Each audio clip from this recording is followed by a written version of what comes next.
یہ ریڈیو ہمالیہ ہے۔ آج جنوری 2024 کی 4 تاریخ اور ہمارے اسٹوڈیو کی گھڑیوں میں شام کے 4 بجا چاہتے ہیں۔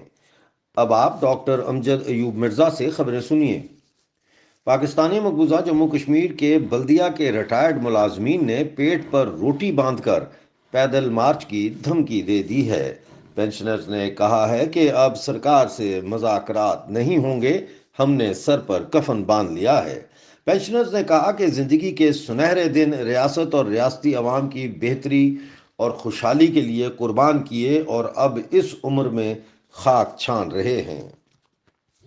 پاکستانی مقبوضہ جموں کشمیر میں عباس پور میں بجلی کی غیر اعلانیہ لوڈ شیڈنگ کی وجہ سے نظام زندگی بری طرح مفلوج ہو چکا ہے۔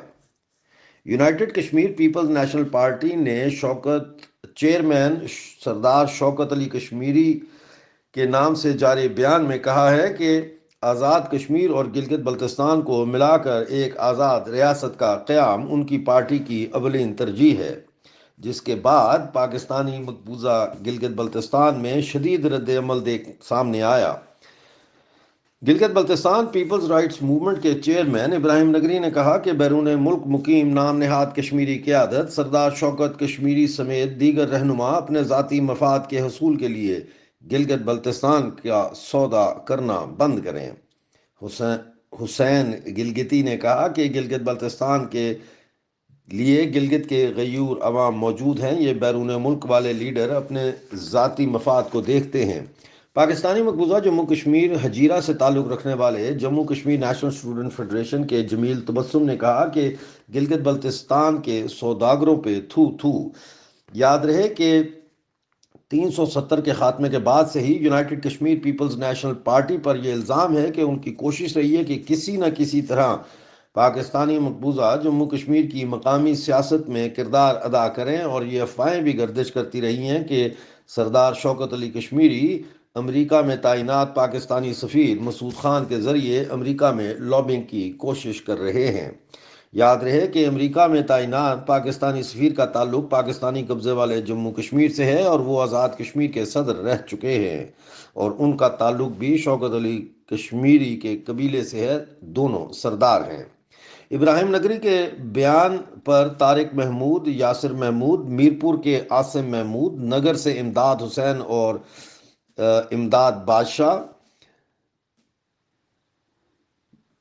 حسین Gilgiti, Sher Ahmed, Jammu Kashmir national student federation سے شیر احمد، جموں کشمیر لبریشن فرنٹ سے تعلق رکھنے والے ساجد کشمیری سمیت کئی سیاسی کارکنوں نے اس بیان کی مذمت کی ہے اور شوکت علی کشمیری کے بیان کو ریاست کی وحدت کی بحالی کے بیانیے سے راہ فرار قرار دیا ہے۔ پاکستانی مقبوضہ جموں کشمیر کے شہر باغ میں انجمن تاجران اور عوامی ایکشن کمیٹی نے لوڈ شیڈنگ کے خلاف احتجاجی مظاہرہ کیا ہے۔ ہٹیاں بالا میں لوڈ شیڈنگ کا دورانیہ 20 گھنٹے تک جا پہنچا ہے، جس کے بعد عوام نے احتجاج کا اعلان کر دیا ہے اور گرڈ اسٹیشن کے گھیراؤ کا فیصلہ کیا ہے۔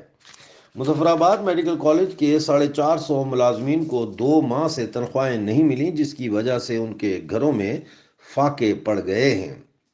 پاکستانی مقبوضہ گلگت بلتستان میں 9ویں دن بھی احتجاجی دھرنا جاری ہے۔ پاکستانی مقبوضہ گلگت بلتستان کے وزیر ایکسائز اینڈ ٹیکسیشن حاجی رحمت خالق نے کہا ہے کہ گیہوں کے ایشو پر 40 دن تک عوامی ایکشن کمیٹی اور دیگر سٹیک ہولڈرز کے ساتھ مذاکرات کے بعد اتفاق رائے سے گیہوں کی بوری کی قیمت 3600 روپے مقرر کی گئی ہے اور اس میں 1 روپیہ بھی کم نہ ہوگا۔ وزیر نے الزام لگایا کہ دھرنوں کی قیادت کرنے والے 5% لوگ 95% لوگوں کو گمراہ کر رہے ہیں۔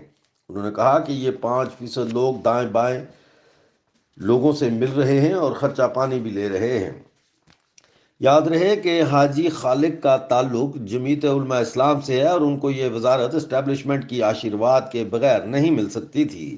حاجی خالق کے بیان کے بعد ریڈیو ہمالیہ نے تحقیق کی اور پتہ چلا کہ عوامی ایکشن کمیٹی نے کسی ایسے معاہدے پر دستخط نہیں کیے جو گیہوں کی قیمتوں میں اضافے کی منظوری دے۔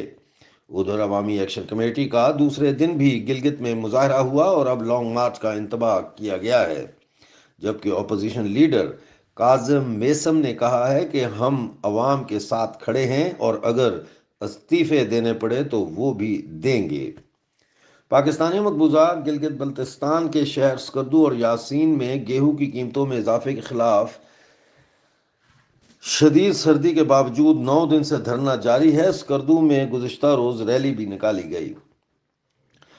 بلوچ یکجہتی کمیٹی کی کال پر کراچی اور بلوچستان میں شٹر ڈاؤن ہڑتال کی گئی ہے۔